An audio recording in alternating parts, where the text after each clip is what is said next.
Thomas Green here with Ethical Marketing Service. On the podcast today, we have Michael Solomon. Michael, welcome. Hello. Thanks so much for having me on, Thomas. It is my pleasure. Would you like to take a moment and tell the audience a bit about yourself and what you do?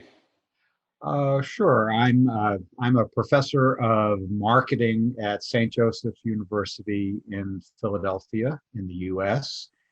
And my specialty is consumer behavior. So I've spent my career working with companies to help them become more consumer-centric and help them to understand what the process of consumption means from the customer's point of view. That is, how do people actually make sense of all the brands that surround us, both the good and the bad? So I've had the opportunity as a consultant, as a speaker, as a textbook author to really focus, I hate to say it, for the last 40 years, on issues related to what does a brand mean, and how do we use brands in our daily lives to make sense of the world. Well, you've given me lots of good questions to start with, so thanks for that. But the opening one is going to be inspired by the website. So on your website, the headline is, "Why do they buy?" How do you answer that one? How long have you got? Yeah, I mean, what's fascinating is the reason I got into this. My training is as a social psychologist, and so I really getting into this whole issue from I guess you might say, from a social scientist perspective. Why do they buy? In other words, the motivations are not nearly as obvious as they first seem, and something that I've been fascinated about really my whole career is how everyday, fairly mundane objects, relatively inexpensive objects, are tremendously significant to us. And everyone probably has, maybe it's something that was passed down by a relative or a friend or a partner. You have things that you treasure that don't have much material value, and that's very common. And the reason is that we imbue a lot of our possessions with meanings. Some of those are meanings the manufacturer intended, by the way, and some of them are definitely not. But this whole process is not nearly as, quote, ordinary as it seems. And so this question, why do they buy? Obviously, this should be the first question that any marketer asks probably every day. Why do my customers buy, or why are they not buying from me? And the answers often have relatively little to do with what you would guess would be the answers, which is that the product doesn't work very well. It has more to do often with the product, or the brand is not really consistent with who I want to be now. Maybe it was me 5 years ago, but it's not me today. I've changed. The pandemic has changed me, what have you. And so by trying to understand they're actually fairly complicated relationships that consumers form with the things that they buy, we really get a much better sense of how dynamic and fluid this process is, and how central it is to business, by the way. Because at the end of the day, if you don't understand these deeper meanings and you just focus on product attributes rather than the psychological benefits, you're probably not going to do very well. I have heard it said that people buy based on emotional decisions and then justify with logic. I'm not really too sure where that initially came from. Have you got any thoughts there? Well, that's overall a reasonably accurate statement. Many of our reactions, our cognitive reactions, our beliefs about a product really are an afterthought, because we are really primed to respond emotionally rather than rationally to many of these things. It's just a product of our evolution, if you will. And so it's quite adaptive for a person or some other animal living in the jungle somewhere, to react very quickly on the basis of emotions, and then figure out later on why that was. We call that fight or flight.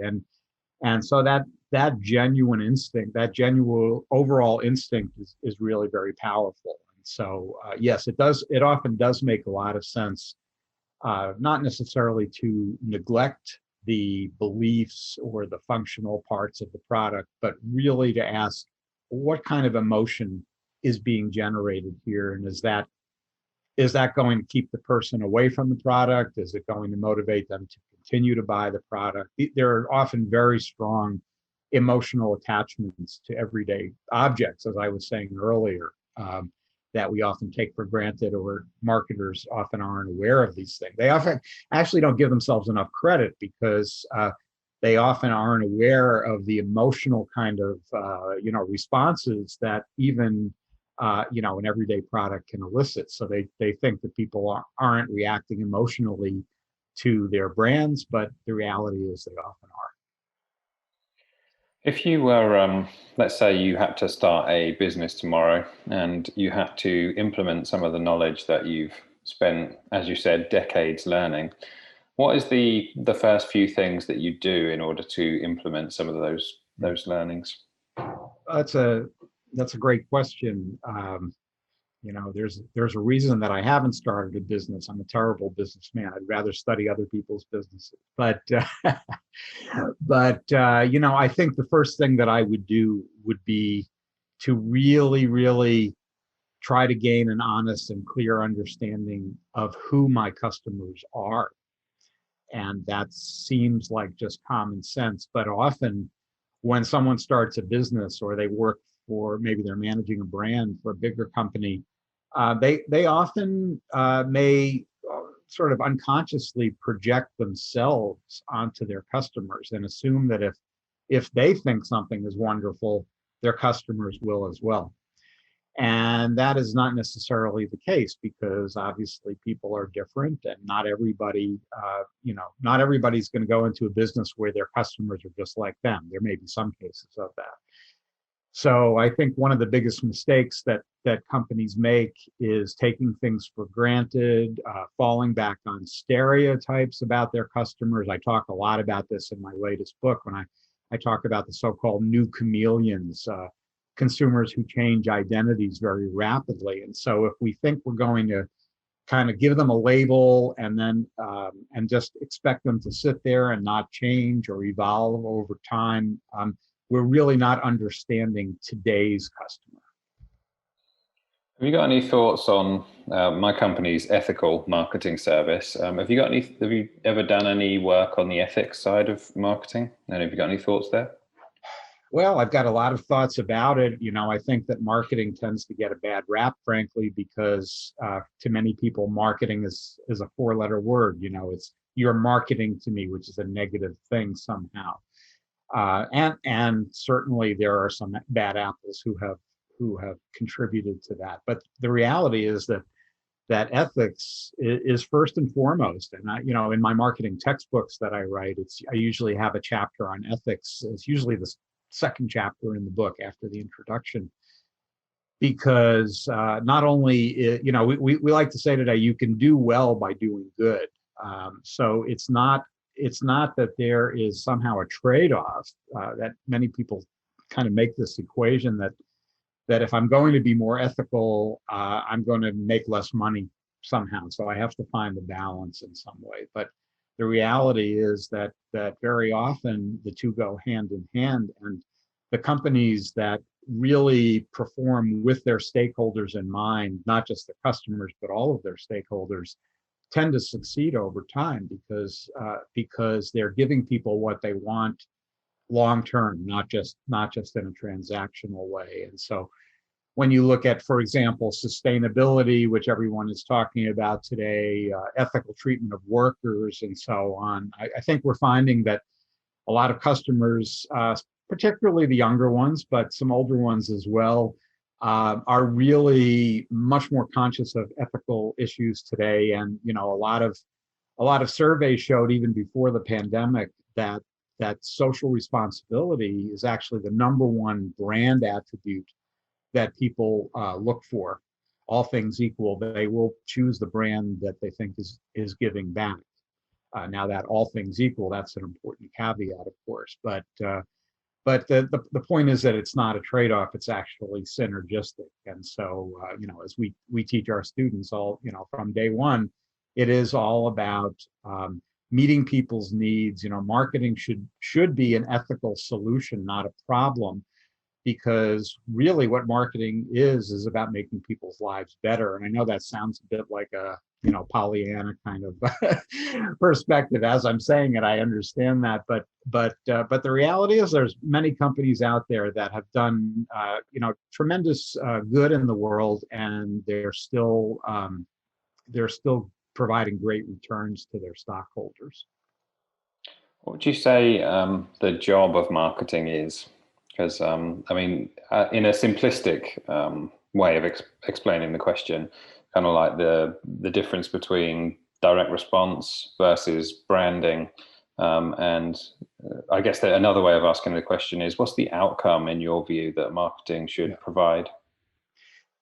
Well, the things that you mentioned, really, they're not marketing, they're subsumed under marketing, in that they're tactics, right? They're ways to achieve marketing goals. Branding, direct marketing, what have you, really are all means to an end. And that end is, as I said, meeting a need and meeting it better than the competition, and educating the customer that you do meet that need better.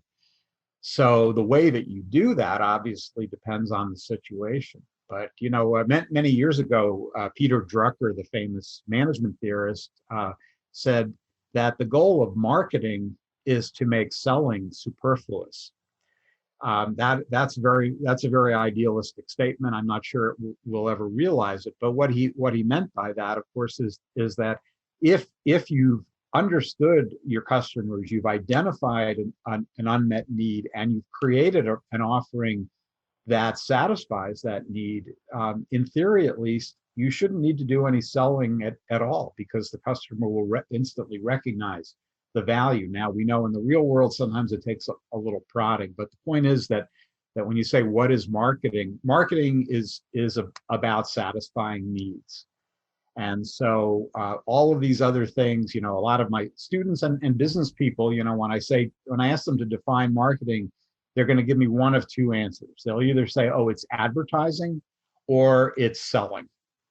And those happen to both be promotional tools, part of the promotional mix, very much at the tactical level, again, not at the strategic level. So there's actually many, many different ways. Once you define what your marketing objectives are, then you've got lots of tactical options available. And of course, as we know very well, in today's world, we have many, many more weapons than we used to, probably too many. We don't know what to do with them all. But social media, direct marketing, and so on, these are just technologies that allow us to come closer to the customer and probably to measure that bond much more precisely than we used to.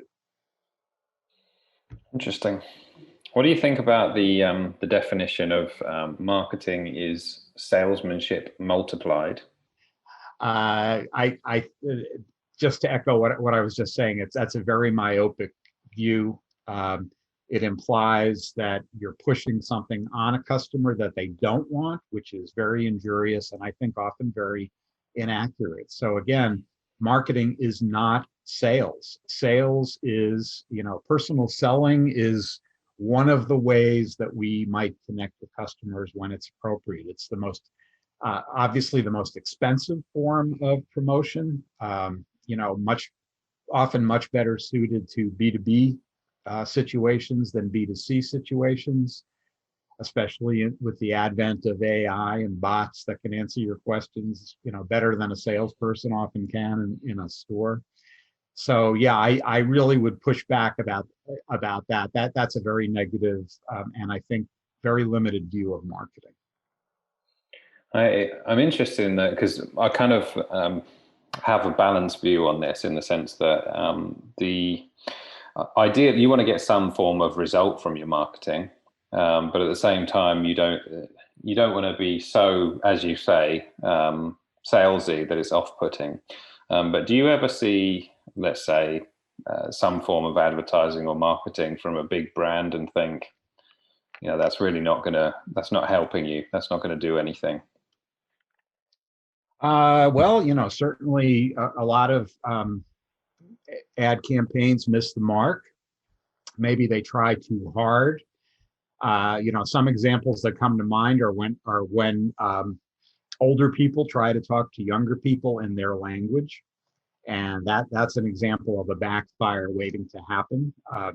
So there have been a lot of companies that have got hung up on that. They've tried too hard to be who they're not, and that's the kind of thing. That's an example, I think, of what you're talking about, where you're better off saying nothing at all than saying something that's obviously insincere or inaccurate.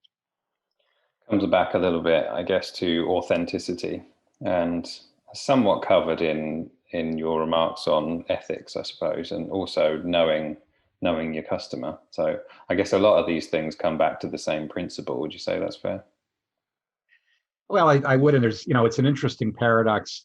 Authenticity is a huge word today, and with good reason, because it is a criterion, a very important criterion for many consumers. The question is, what do we mean by authenticity? And the paradox is that the more you try to be authentic, the less authentic you are.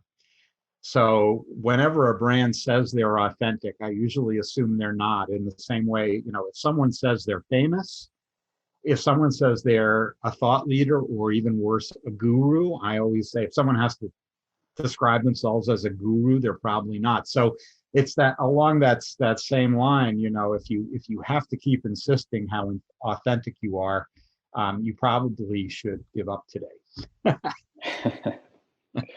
Well, I wanted to talk to you about your textbook on consumer behavior. Have you got anything that you think, like what's your favorite thing that you like to share from that particular one? And how you said it's widely used. How did it become widely used? Well, yeah, I have several textbooks, but my biggest one is on consumer behavior.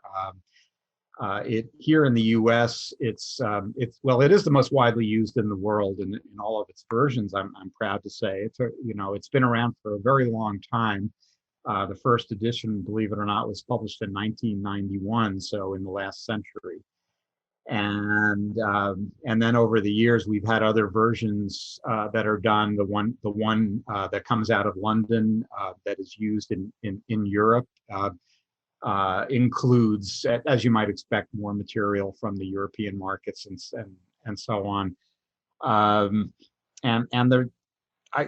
guess the reason that I wrote the book, and I suppose one reason that it has stuck around as long as it has, is that it was the first book to acknowledge and really to celebrate many of the, let's call it, non-tangible aspects of consumer behavior. That is the recognition that we live in a symbolic world. These brands, as I said earlier, are not just, as I like to say, we don't buy things because of what they do. We buy them because of what they mean. And when I wrote the book way back, the existing books really didn't capture that very well. They're doing a little bit better job today, but overall, the book was very much a multidisciplinary approach. So it included a lot of psychology, which is my native field, sociology, anthropology, other disciplines that have a lot to say about consumer behavior, as opposed to just experimental psychologists and economists who tend to look at consumers in a much more rational kind of way. And I think that's why students have really gravitated to it over the years, because it paints a much truer picture of their lives and the way that they use brands. So I've been very fortunate to have that book. It's really meant a lot to me over the years. I'm starting to now think about revising it for the 14th edition, trying not to think about that today. But yeah, it's an ongoing process, because unlike, say, an algebra textbook, when students read about something that happened in 2018, they tend to say, oh, well, I'm not taking an ancient history course. I need something relevant. I need something, for today. So there's a constant process going on. It's always a work in progress, but I love it. Have you changed your views at all as a result of the boom in, for example, social media or the internet over that time?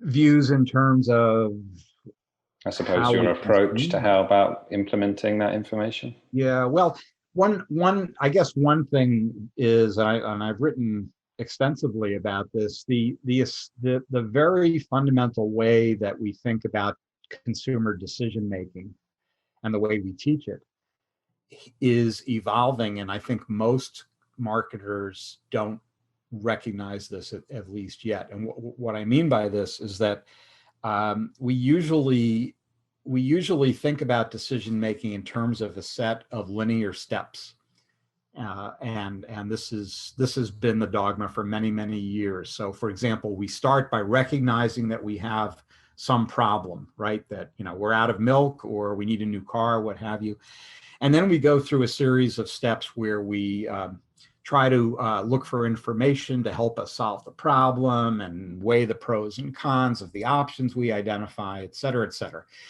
The problem is that today, really a lot of shoppers, especially younger ones, are not going through that sequential process because they're more constantly in a state of interacting with their peers on social media, getting information about things to buy, even if they're not necessarily looking for that information, and giving other people their opinions as well. So there's much more of an emphasis, ironically, on the community.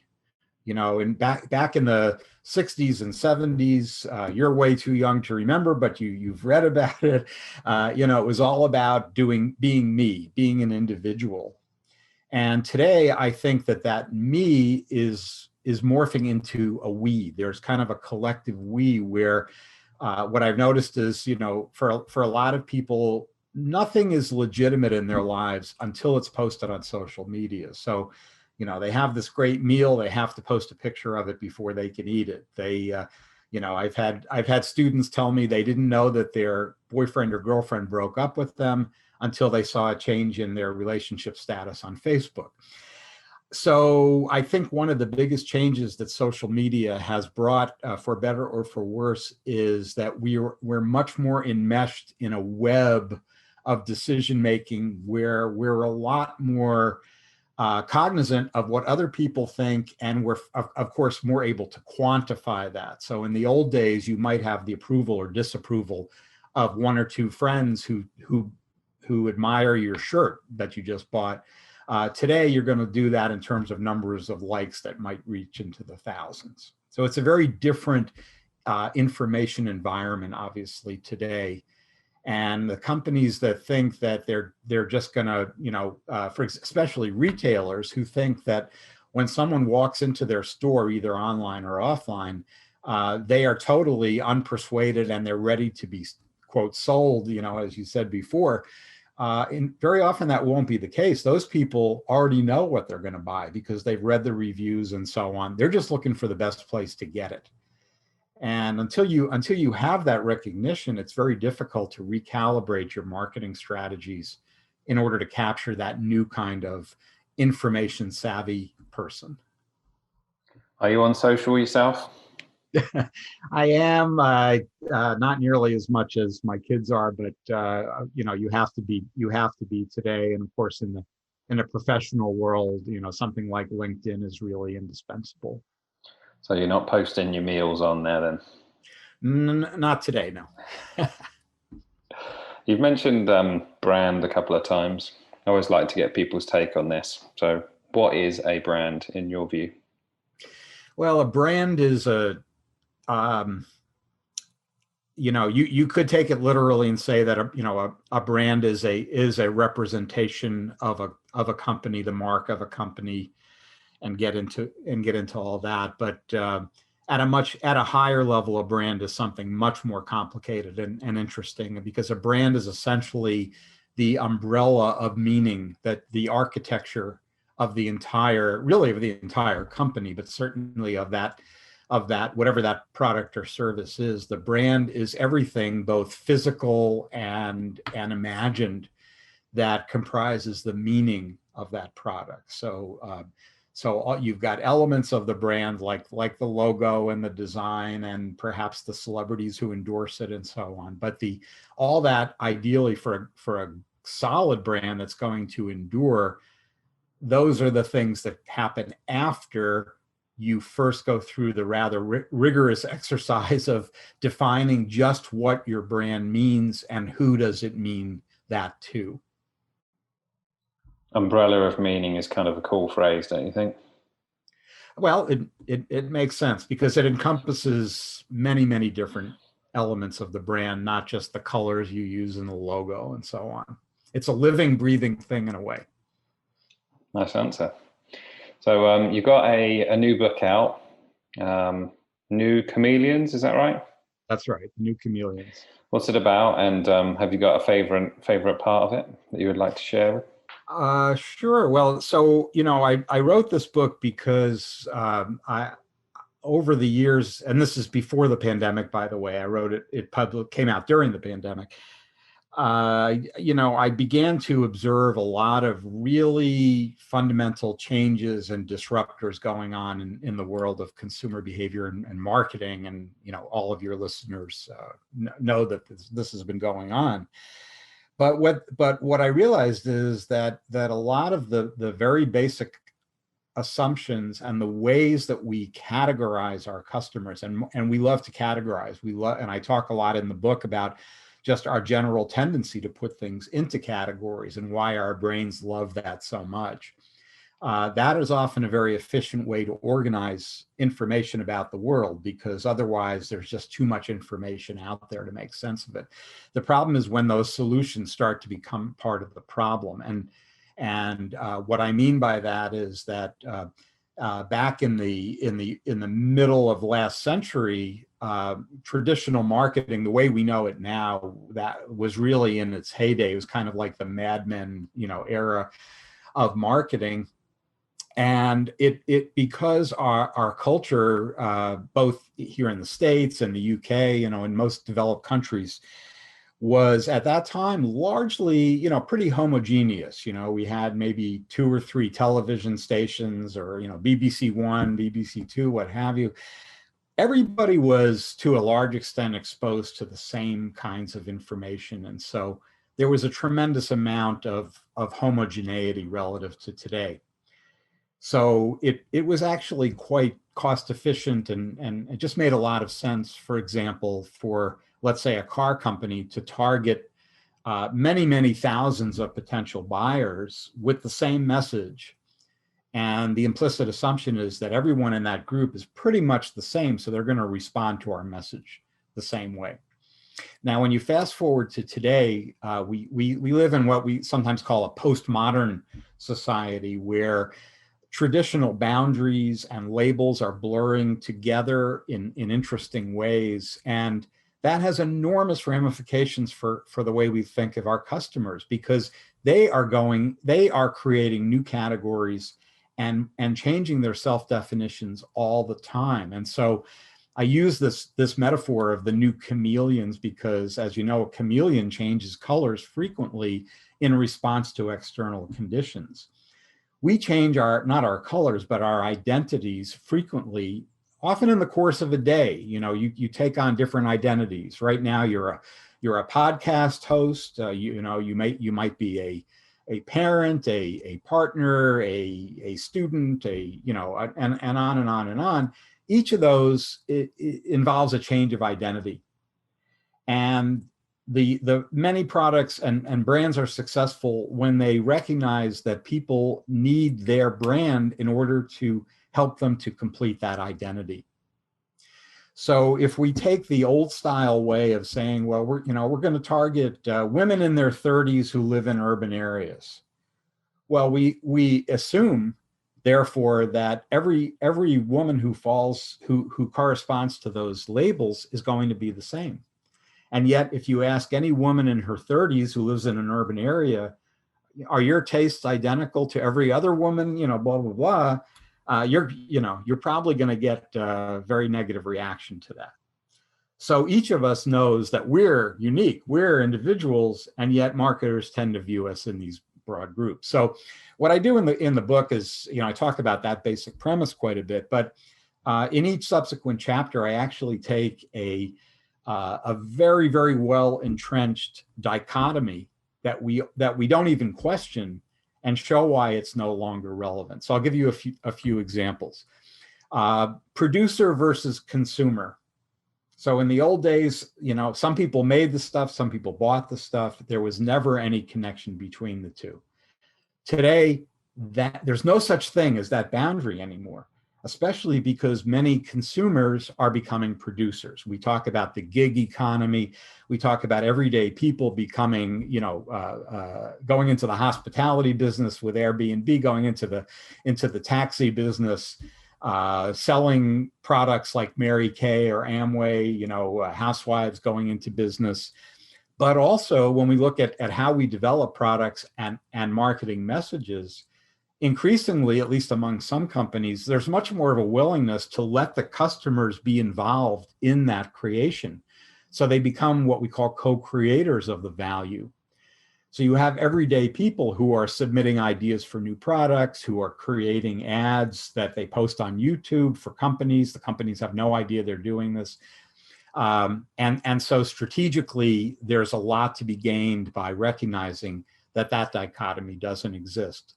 Another one that I really like, a different chapter is male versus female, and how more fundamental is that today? In many countries, as I know in the UK, you've got a lot of men who are buying cosmetics. You've got obviously tremendous fluidity around gender definition and use of pronouns and all of those things that are going on. So that's another example. A third one, probably my favorite, I guess, of all the dichotomies is the one. People versus possessions, or body versus technology, you might say. And so really when we think about, and it's tremendously relevant as I do a lot of keynotes about the future of AI and shopping and what are consumers looking for in, let's say, an automated sales bot or something like that. We tend to assume that there's a very strong line between humans and robots or androids and so on. We have a lot of TV shows and movies. Popular culture is just brimming with this stuff. But the reality is that, first of all, many of us are already part machine. Anybody who has, let's say, a pacemaker in them, or maybe an artificial hip or something like that. People who are wearing wearables, like an Apple Watch. I mean, it's not in your body, but it's on your body, and it's monitoring your vitals and things like that. And then you have robots. Like there's one robot that who Saudi Arabia made her a citizen. She's a Japanese robot, but Saudi Arabia, you may have read, made her an official citizen. So she's lifelike enough that she can actually. When she speaks, she looks incredibly lifelike. And so, in the next few years, especially as AI and all that, continues to steamroll, we're going to see more and more that the demarcation between our physical selves and our digital selves, obviously, but also our technological selves, these things are blending together. So that in a sense, many of us are already what people call a cyborg, which is a combination of flesh and machine. It's just fascinating to contemplate that. It's a little scary. There's some definite ethical issues there that I'm sure you have delved into. But again, that dichotomy, the physical flesh and blood self versus my possessions, doesn't make sense to draw that line anymore. That is a very thorough, authoritative answer. So thank you very much for that. I have a completely surface level response or follow-up question, which is, you mentioned Mad Men. Have you watched it? Of course. And what did you make of it? Well, that was, I was even too young to be around then, but Obviously, that's a model of advertising that will probably never go back to, especially the three martini lunches and so on. Although everything that comes around goes around, or goes around comes around.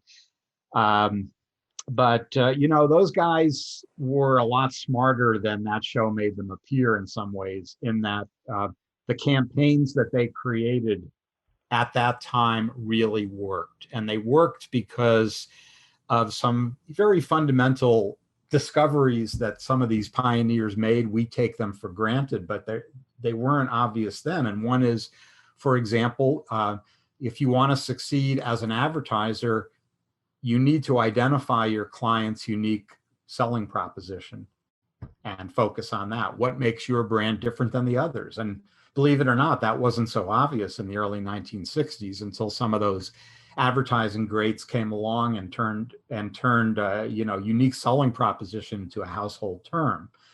So, and obviously the show was romanticized to a large degree. But again, some of those things are not coming back anytime soon. That was an era of mass communication where it was possible to do the things they did and to make a lot of money and to be very successful. But that would never happen today. Today we would have I don't know if they would be Silicon Men or something like that, but it would be much more to do with the social media titans than the advertising titans.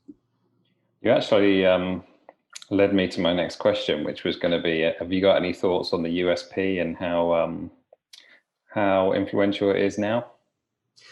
It's always going to be influential because we're always going to be looking for, for the best option. But the thing that is different today is that unique selling proposition is more likely to be an emotion or some kind of a relationship outcome, as opposed to taking care of your yard in a more efficient way or getting better miles per gallon. So what we need to do is, we don't want to throw the baby out with the bathwater. The USP is at the core of many, many decisions, but it's crucial to broaden the definition of what constitutes that USP and to get away from an attributes approach to much more of a benefits approach, psychological benefits. Interesting. Thank you. I know that you're probably, based on your experience, you're probably more of a mentor yourself than a mentee. But I normally do like to ask, have you got any mentors in your space who have, let's say, helped shape your views or have been inspirational to you? Oh, I absolutely do. From the time that I was, certainly my professors, both undergraduate and graduate, had a tremendous impact on me. But even when I came into the field, and I came into it without any established network, because I came out of psychology directly into a business school. Had never met a marketing professor before. So I didn't have that kind of network, that people who went to school can go back to their school buddies. And so I've had a number of mentors over the years, both professors, academics, but also some people in the business who, in the marketing research business, who took me under their wing early on and really showed me not only how to do better research, but to some extent how to do business and how to think like a businessman. Well, you said earlier that you, I think your words were not a terrible business person, I think were your words. What makes you say that? I just never really had the desire to do that kind of thing. I'm more interested in studying it. When I say I'm a bad businessman, I mean just from the financial perspective and so on. I've never had the business training. That, I guess that's a poorly kept secret, that I'm a business professor, but I never went to business school. So when it comes to finance and accounting and that stuff, a lot like most of my students, it kind of makes my head swim a bit. The more, let's say, qualitative stuff, the theoretical stuff, the human-centered stuff, that really rocks my boat, and I'm much more interested in that. For me, whenever I think of, let's say, academia and marketing in the same place, I think Dr. Cialdini? Are you aware of his work at all?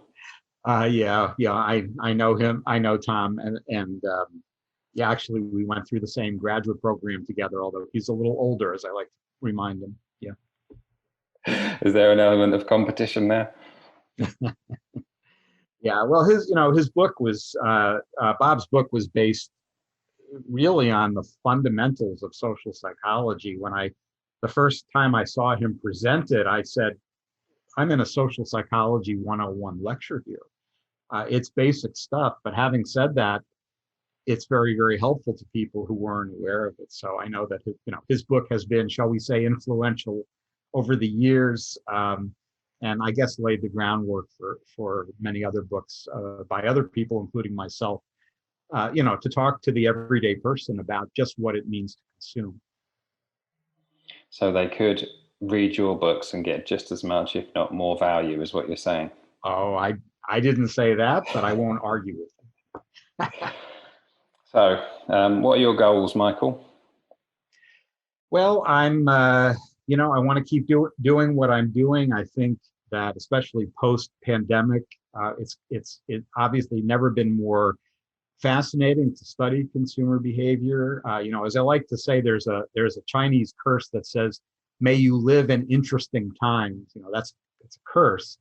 For marketers, it's both a curse and a blessing right now. And I want to be around a bit more to see what happens as we're making more and more progress toward understanding both the social context of decision making and marketing, but also what's going on in here as we get more sophisticated in terms of neuromarketing and looking at psychophysiological aspects of buying. Again, not my area of expertise per se, but all of these things coming together to paint a picture that is a lot more complicated and rich and interesting than it might appear at first glance. It's not just about people buying cans of peas or automobiles. One of the things that I did want to just double check with you was you've worked with some quite, let's say, big brands, some quite successful companies. How did that come about? Well, frankly, being the author of the most widely used textbook in the area probably helped. And certainly among academics, you tend to be maybe a little more visible. So when they're looking for and back in the days before SEO and so on, it really was just reputational and word of mouth and that kind of thing. So once you get one or two engagements, it obviously gets easier to get the rest. So for example, one of my first consulting arrangements was with Levi Strauss, and that was because I had already written about the psychology of blue jeans, and that came to their attention. So, getting your stuff outside of the academic channels is probably the key if you're going to be a professor and still have one foot in the business world. Cool. Well, thank you for all the answers today. I found it really beneficial. Have you got anything that you would want to add that would be valuable on this topic that I haven't asked you about today? Well, I guess, we could, if your listeners are interested in these brand relationships, we only skim the surface. I was saying that it's really vital for a brand to establish a strong psychological connection with customers in order to endure over time. But that begs the question of what that relationship looks like. And it turns out that there are a variety of pathways to what I call brand resonance, which is what happens when a brand really is a part of who you are for some reason. There are different ways for a brand to create that bond. And so if your listeners are interested, for example, on my website, I have an audit that you can download. There's no charge. You can download, which kind of summarizes some of the major pathways to brand resonance. It's called a brand audit. So if anyone's interested in that and they might want to think more about how their brand can forge a deeper connection, there's some nice examples there. Just download that brand audit. But But bear in mind, it almost doesn't matter how you do it so much as that you do it, that you really look for that. You go beyond the functionality and get into the psychology of why I really need to have your brand. Great answer. So where is the best place for people to find you and to download that? Did you say it was a PDF or a report? It's a PDF, yeah. And also to buy the books. Yeah, yeah. Well, my website is michaelsolomon.com, SOLOMON. And you can reach me at michaelsolomon.com. If you go to the website, if you scroll down on the homepage, you'll see a link to download that audit. The book is available on Amazon or Barnes & Noble or all the other places where people are buying books today. So I appreciate it. All right. Thank you very much for your time today, Michael. Thank you. My pleasure.